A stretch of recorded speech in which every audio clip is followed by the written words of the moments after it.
Et un militaire qui a été légèrement Mesdames, blessé. Messieurs, je voudrais avant tout saluer le professionnalisme et la qualité de la réaction des militaires de l'opération Sentinelle, militaires appartenant au 1er régiment de chasseurs parachutistes de Pamiers.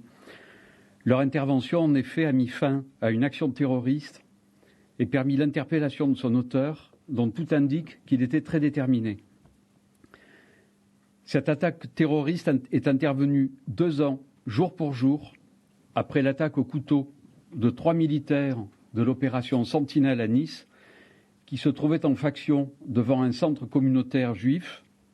Attentat commis, je vous le rappelle, par un homme qui avait été aussitôt arrêté et qui est à ce jour toujours incarcéré.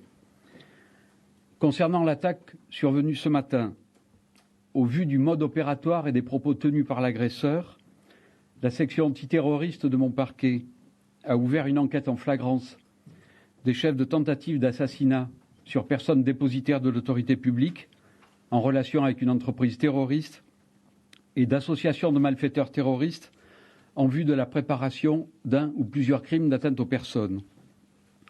L'enquête a été confiée à la Direction régionale de la police judiciaire, brigade criminelle, section antiterroriste, et à la Direction générale de la sécurité intérieure.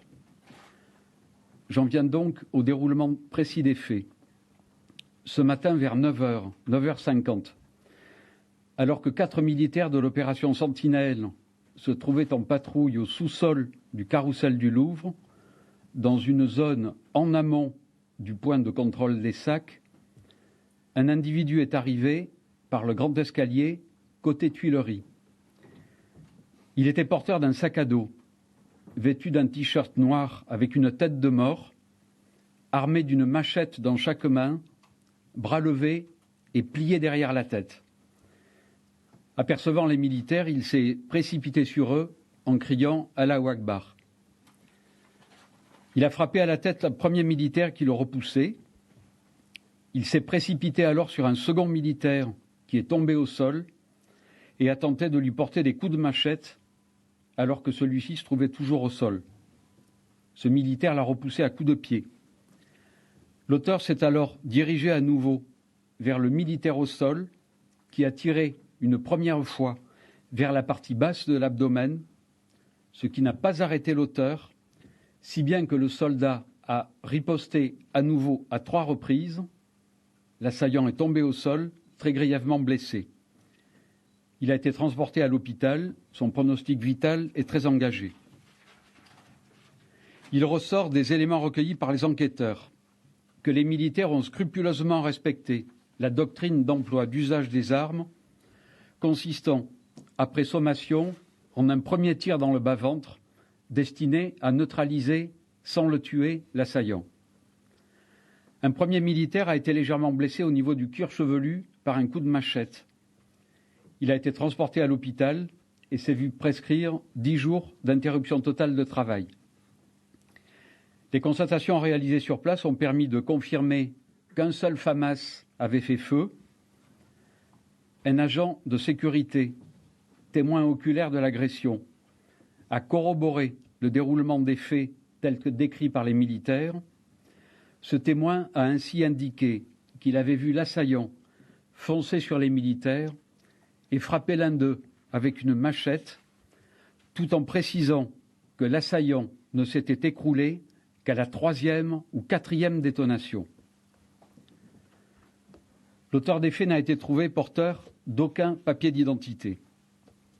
Au cours des constatations, les enquêteurs ont saisi, outre les 2 machettes, dites machettes militaires, il s'agit de machettes de 40 cm chacune, un sac à dos contenant des bombes aérosols de peinture, une veste abandonnée par l'auteur en haut des marches à l'intérieur de laquelle a été découvert un téléphone portable. Si à ce stade, l'identité de l'auteur des faits n'est pas formellement établie, les premières investigations réalisées à partir du téléphone portable et les recherches réalisées sur VisaBio, qui, je vous le rappelle, est la version française du système d'information sur les visas, base de données biométriques développée à l'échelle européenne, comprenant notamment la photographie numérisée et les empreintes digitales des demandeurs de visa. Ces recherches ont permis de cibler un individu âgé de 29 ans et de nationalité égyptienne. Il est intéressant de noter que la photographie enregistrée sur Visabio correspond à celle de l'auteur de l'attaque. Cet individu ne ressort pas comme étant connu du fichier automatisé des empreintes digitales français. Il n'était donc pas connu à ce titre pour avoir commis sur notre sol des infractions. Les premiers éléments de l'enquête que je peux vous dévoiler permettent de retracer son parcours et je voudrais à ce stade souligner la très grande rapidité et efficacité dont ont fait preuve depuis ce matin les services de police judiciaire saisis, en l'occurrence la section antiterroriste de la brigade criminelle et la direction générale de la sécurité intérieure. Ces éléments sont les suivants. Le 30 octobre 2016, l'assaillant, résidant aux Émirats arabes unis, a déposé une demande de visa touristique au consulat de France à Dubaï, visa qu'il se voyait délivrer le 8 novembre 2016 pour une durée, pour un séjour d'1 mois, du 20 janvier au 20 février 2017. Le 26 janvier 2017, il est arrivé à Paris-Charles de Gaulle en provenance de Dubaï, son vol retour étant prévu le 5 février, et a emménagé le jour même, pour 1 semaine, moyennant un montant de 1 700 €, un appartement situé dans le 8e arrondissement. Le 27 janvier, donc le lendemain, il a loué un véhicule jusqu'au 5 février 2017 dans une agence de location. Ce véhicule a été retrouvé il y a quelques instants dans le 8e arrondissement. Le 28 janvier 2017, à 17h31 très précisément, c'est l'achat des 2 machettes à l'armurerie Armes Bastille. Les 2 machettes présentant un numéro de série, les enquêteurs ont pu remonter jusqu'à leur achat, dont on sait qu'il a été réalisé par un individu se présentant comme égyptien pour un montant de 680 € payés en liquide, le samedi 28 janvier 2017 à 17h31, donc dans un magasin du 11e arrondissement de Paris, à proximité de la place de la Bastille.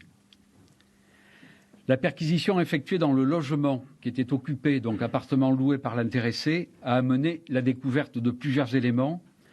D'abord une somme de 965 €, 2 étuis correspondant aux 2 machettes utilisées par l'assaillant, la facture d'achat des 2 machettes, un pull correspondant en tout point à celui porté le jour de l'achat des 2 machettes, ainsi qu'il ressort de l'exploitation des vidéosurveillances par les services enquêteurs, un iPad, plusieurs cartes prépayées, des vêtements pour environ 1 semaine, une batterie autonome de téléphone, le passeport égyptien de l'intéressé qui supporte notamment des visas pour l'Arabie saoudite ainsi que 2 visas pour la Turquie en 2015 et 2016, un permis de résident émirati, un permis de conduire et une carte bancaire des Émirats. Les investigations qui ne font bien sûr que débuter se poursuivent et se poursuivront tant en France qu'à l'étranger dans le cadre de la coopération pénale internationale pour déterminer le parcours, mais aussi les motivations de l'auteur et découvrir notamment s'il a agi seul, spontanément, ou au contraire s'il a agi sur instruction. Je ne peux vous en dire davantage aujourd'hui afin de préserver l'efficacité des investigations à venir, mais vous serez bien entendu, évidemment, tenu informé autant que possible de l'évolution de l'enquête dans les prochains jours. Je vous remercie.